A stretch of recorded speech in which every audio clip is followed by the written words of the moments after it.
Hi and welcome in. Welcome to the channel. I am your master cosmologist here with an energy forecast for the collective. I'm working with several decks here. I've got the Runway Tarot, Cantigee Oracle, and the Fashion Oracle all on deck for us today. I've brought a lot of things. It feels like show and tell over here. There's a lot of information and data streaming through me. So I'll try to put it all together and wrap it in a nice little bow and hopefully make perfect sense for all of you. The first thing that was coming up this morning was a sense of despondency and not fitting in, not having a place that you belong, not having a group that you affiliate with that feels like your homies, existing in a world where there's no options for you anymore. Just feeling like you're obsolete or an outsider, which is completely untrue, isn't the case. That was at 111. It's that you are a forerunner to a totally new world, a new platform. And that world doesn't want to give you employment, give you an occupation, or it's not able to see your value. It's going to frown on you if you don't have a degree. It's going to frown on you if you're too old. It's going to frown on you for a plethora of reasons and give you essentially the middle finger, like scram. So what we are having to do is to connect and unify, which I think is going to start feeling a little bit more pushy when the sun hits 51-4, gate 51-4. As I'm hitting record, as I'm beginning this message, we're at 17 degrees Aries Sun and 17 degrees Libra Earth at the very tail end of this degree. So we're kind of wrapping it up.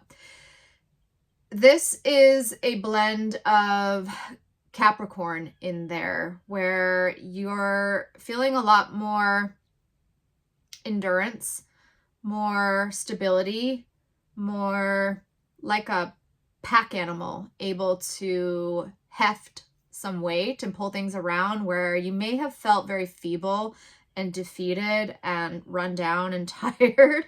I feel like the sun in the gate of shock, gate 51, is acting like an AED, like a heart defibrillator. It's going to spur you into action. So the sun's at the gate of shock, presently 51-3, which is the power of spontaneity in times of challenge, which came up yesterday in a card that I pulled. That was the message yesterday, was that spontaneity was going to break up this doldrums, this feeling like you're in quicksand, feeling like you're stuck in mud, feeling like you can't get any traction. You have to kind of follow the spontaneity of your heart right now. The sun and Mars are currently creating a channel, the 25-51, where Mars is, that's motiveless action. So you're being shocked into motiveless action, where it's not for pay, it's not for your employer, it's not for a corporation, it's just pretty altruistic and it's self-derived. For example, picking up trash would be a perfect example. That doesn't serve anyone. Well, let me re-say that. It's not really serving you. You're not going to get paid for it, but maybe it's something that you feel spurred to do motivelessly. Like there's no motive. It's selfless. I feel like one of the planets is at selflessness today. I'm almost 100% sure. Who was it? I can't remember. Doesn't matter. Maybe it's Venus. No? Don't matter. Anyway, so we've got that. What else? The Earth is at 57-3, which is the gate of acuteness. This is perfected intelligence, where clarity eliminates doubt and ensures manifestation, what is happening right now is you're coming into no polarity and this perfected intuition. Mercury is at 37.3. It just got there. This is coming into the quintessential degree of Pisces. It's not quite there yet. It's at 8:11, I think. 8 degrees Pisces, 11 minutes. And it's ticking down to 7 degrees of Pisces. So anyway, this is even-handedness.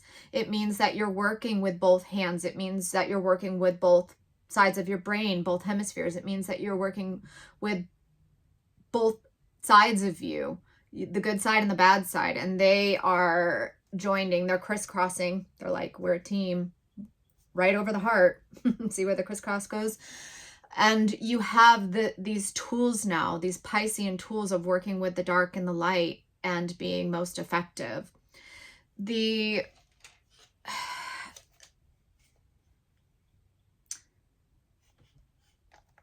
This provides you with keen intelligence, intel agency, internal telling yourself, and agency, intel agency, intel plus agency. You have strong data points and then the drive and the motive and the clarity too to act on these things.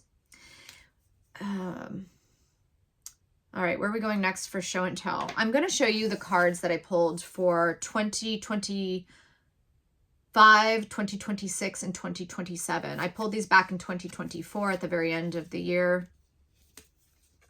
For 2025, we had the Queen of Swords. So 2025 was a year of fierceness and boundaries and telling people no, and also getting really strong-minded where you are no longer swayed by what everyone else says. You have this one voice in your head. It's your voice, and you listen to it and you speak with it, and you are coming into this mental acuity, this sharpness here. So that's what 2025 was all about. It was all about a big no, honestly. Like, she has this boundary up, which is that sword that she's holding there. She's not waving at anybody or threatening anyway. It's just like, don't cross me, okay? So that's 2025. 2026 is the High Priestess. So what this is alluding to, what is happening throughout all of 2026, is this continued blending of both sides coming into one, where you're not playing several characters, where you don't have this identity crisis any longer, where you can use the dark and the light sides, or the masculine and feminine sides of you, but it's all in a unity. It's not adversarial or pulling you apart. It's cohesion, right? So basically what happens here is when we have a change of age, I'm going to do a little drawing for you as the pen. It seemed strong when I picked it out. Let's get another one. All right, they all seem to be pretty much dry and dead, but I think you'll be able to see it well enough. I'll try to get it out of the direct light so it's not as glary. Okay. Anyway, so basically this is the same kind of concept here, but what we have is a change of age. So in one age, you play this character, and in another age, you play this character. These are the dark ages and the light ages, you could say, essentially. This is death cult and life cult. Two different ways of existing, two different ways of operating. One is coming to a close. That's why everything's so strange and why everyone's going through awakenings. That was at 911. So what you have to do here is you have to, in the old, we'll put old here, and we'll put the new here. And I'll draw just another couple things on here. In the old age, which is ending, which we're straddling this line right now. This is coming to a close. This is beginning. You have two sides of yourself blended into one character. This does a 180 flip to get over here. So you're basically having to tear yourself apart. That's why you experience ascension symptoms. Reconfigure yourself into this one 80 flipped. It's a mirrored version of you, where if you, the bad qualities over here got you walked all over and, wait, I'm making that confusing. Okay, basically you're not this being anymore and you're stepping into this being, so it's super confusing, and you have to do the total transfiguration, transmutation of the old ways and step into this character, where a lot of us are stepping into like a villain era here, where we were the nice guys over here, and that's what let this era happen. It wasn't right or wrong, it's just what let that era function. Now, in order for this era to onboard and function the way it's intended to, you can no longer play possum. So basically what ends up happening is you're switching off all these keys and locks, all these locks that kept you this character. You have these locks over you, and you have to turn them off to let this character exist. It's much, much more complicated than that, but that's what 2026 is all about in a nutshell. 2026, with the year of the breathe, with it being a great deal in the year of the fire horse, one of the very first things that the fire horse actually has to do, I've been saying this, everyone's like, yeah, you're just going to take off and go and you're just going to be so successful. It's like, no, actually the very first thing that the fire horse has to do is take off the old costume, the old mask, the old veil, the old character. You have to shed the skin. That's the first action that the fire horse does. So if you were a black horse, now you're a white horse or whatever, you're a horse of a different color. You have to go from being a horse to a unicorn, perhaps, is another way of explaining it. So that pulls you into authenticity. That's what we've got going on with the Earth in Libra right now and the Sun in Aries. You have these two different selves. They're not getting along. They're not getting any progress anymore. They're just stalled. They're stalled out. So the Sun in Aries is pulling us into oneness, the self, the new self, the true self now. And then in 2027, we will step into the Four of Wands, which is 4 quarters. This is even more complex than the 2 halves. It's the 4 quarters. It's the 4 elements. And this is going to break the seed of death, or what people call the seed of life, or the death daisy, which people call the flower of life. This will become the true flower of life and the true seed of life. Much, much more going on, but that's way in advance and probably too long of a video. Way too long of a video and not relevant now. What else? We've got Venus at 10 degrees of Taurus. She's almost there as I'm recording. That is the quintessential degree of Taurus, where it being Libra, she's going to heft and throw her weight around and displace some mofos, some dirtbags. I don't even necessarily want to say that that's the case. It's just those who are in your place, they're going to get replaced by you. By us. It's an eviction of sorts. Venus, the ruler of Libra, is just going to move those characters out of the way. What else? What else do we have at the show and tell table? This new you, it's so murky and confusing, and you don't know what's coming ahead, because you've never been this before. This is what evolution is all about. You're turning into something, humanity's turning into something that it's never even been before. So that's why everybody's having a cow and freaking out. I didn't notice. I brought this book. I picked up this book from the library like 3 months ago. It's about due back, actually. This shows the age flip so perfectly because the hourglass represents that 180 flip. And everybody that was down here is going to get flipped up top.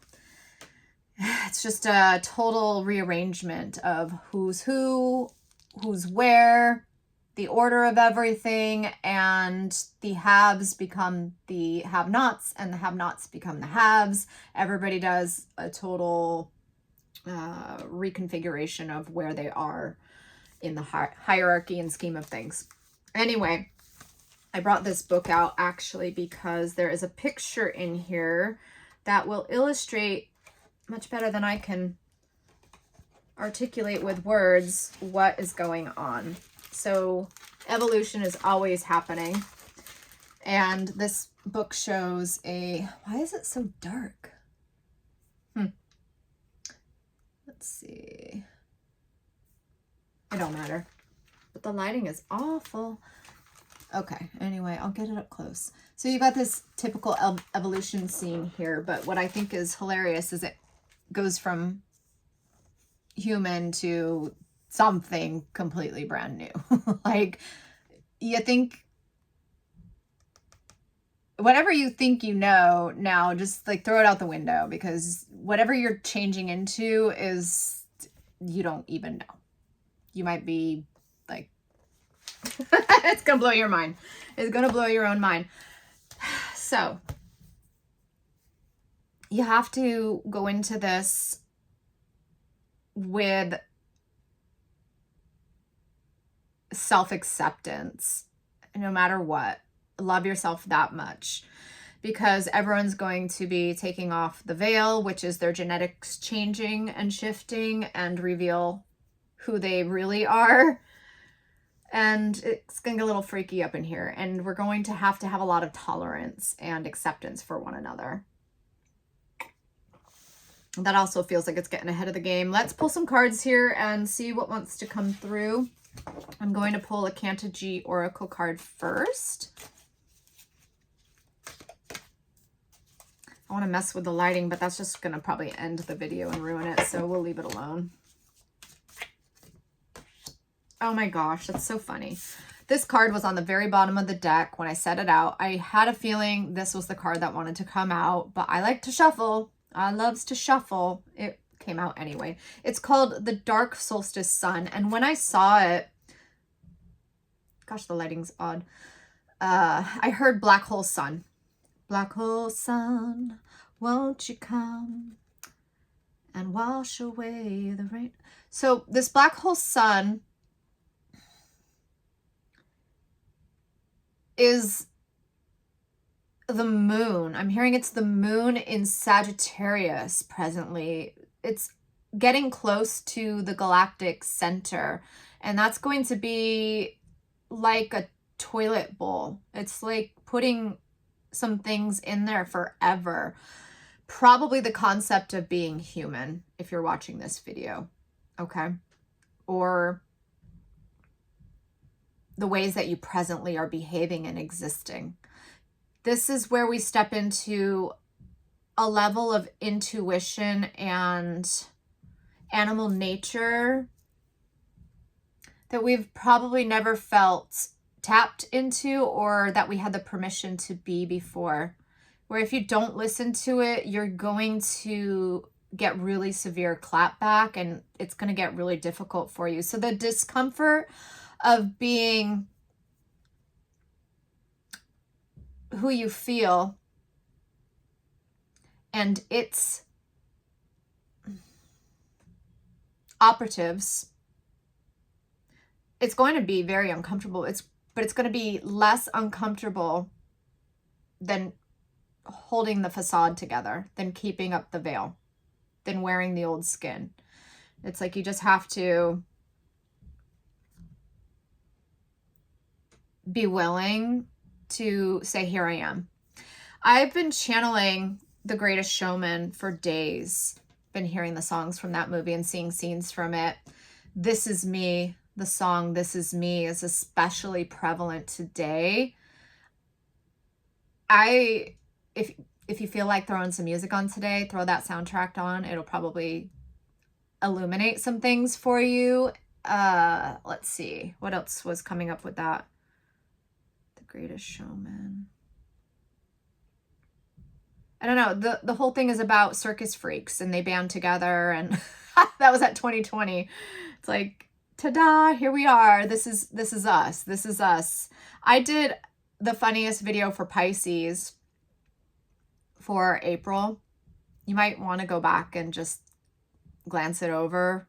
Watch it for just a couple minutes at least, because it's pretty funny, where she's hiding behind this kind of, how do I want to put it? It's the Nine of Swords that comes out, and she's hiding, terrified, but what she's really doing is she's dreaming a whole new world up, and she's scheming it, and she's just going to take her hands off her face, which is essentially removing the veil, and be like, boo bitches, here I am. Like, and here's the world I'm presenting. You thought you were terrorizing me. No, you were actually strengthening me and getting me ready for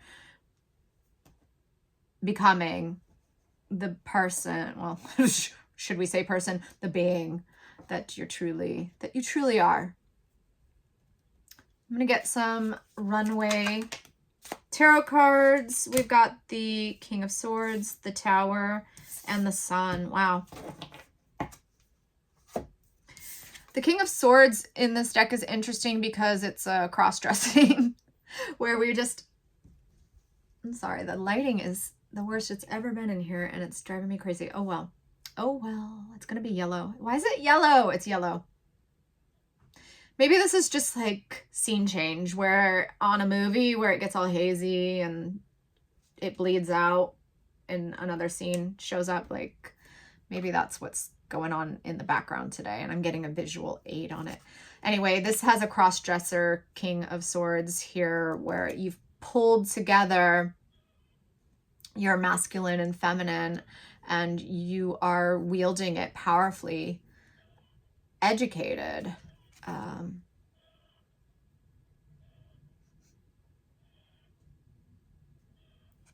It's almost like the Queen of Swords that I showed you earlier gets cranked up several notches more. The Tower on this is kind of what I was talking about with the Pisces video, where you just come out of the closet, come out of hiding, and you're like, boo bitches, like, I am terrifyingly beautiful. This is when you feel comfortable in your own skin, where you don't feel like you need to, well, one, where you're done going through the remodel and the breakdown process. I love that she's kind of faceted here, where all the facets of herself that she had to rip apart and look at in her karmic ascension, healing, bleh. I don't even have a word for it. You know, if you've been there, if you've been in the muck, right? But she's pulled it all together, and that is how the genetics reconfigure. That's how you pull your new character out. That's the change of the skin. It's like the King of Swords knows themselves that truly, that definitively. It's like very well defined, and that knowing, that inner holding that state together without wavering is what pulls you into this reconfiguration.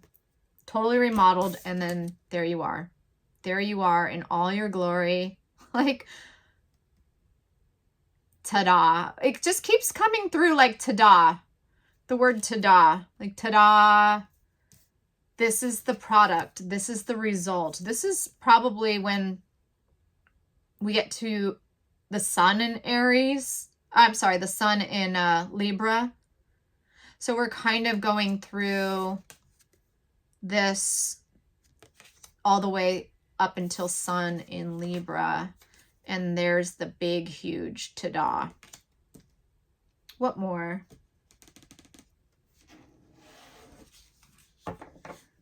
The dark solstice sun. eclipse seasons later on is important. The solstice, summer solstice, major glow up around the sun in Cancer. Getting another Cantigee Oracle. This is in the Garden of Lost Teeth.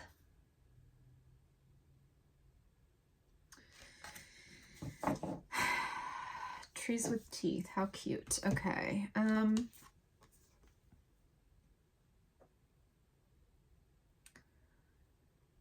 It feels like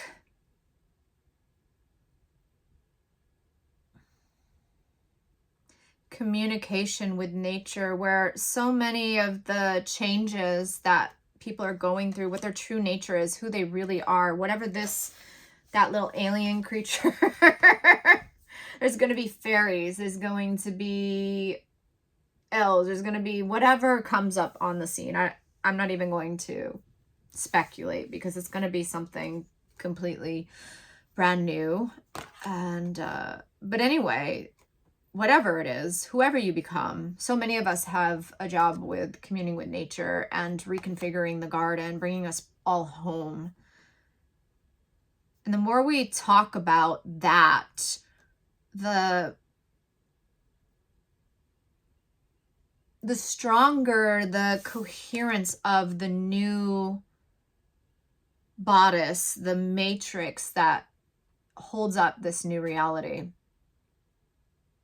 So instead of talking about rotten things and decaying things and what the news is talking about, we really need to chatter amongst each other and put the word out there that we're doing this new thing. There's a whole new design happening. I heard not a space agency, not a space agency. Uranus at the last degree of Taurus is busting up, laughing up there as the spaceship is having shitter issues. I just can't even. It's too funny. All right, I'm going to get one last thing here because I'm trailing off. I am trailing off. I'm going to pull one of the archetypes from this book by just selecting a page. Oh, it's not even one of the archetypes that I opened up to. It says power dressing. Power dressing. It says, in order to make a powerful impact on this planet, you must be comfortable with the power that you hold. Engage with this power by adopting the dress code shared by the archetypes in this chapter. For the colors, symbolism, and silhouettes they suggest are not merely fashion statements, they are tools for transformation. I think that's perfect with this here, the Tower, where the more you can kind of visualize something closer to what I imagine yourself to be. Like today I went with jungle, a little bit jungly. You can't see, but I have pants, flowy pants that are jaguar-y. The more you power dress, the more the jeans will match the becoming. Okay, so it's like fake it till you make it. That's why I think so many people are really into body modification and dressing, cross-dressing. It's powerful though. It has the ability to preview you. It's an advanced viewing. It's an advanced showing, where if you're feeling down in the dumps, the power of your wardrobe actually can compel you stronger than anything else into more confidence and into this radiance. All right, I think I'm going to leave this message here. There's a million more things I could talk about today, but we'll save it. We'll save it for another day. Thank you for joining me, and I will see you on another video. Bye.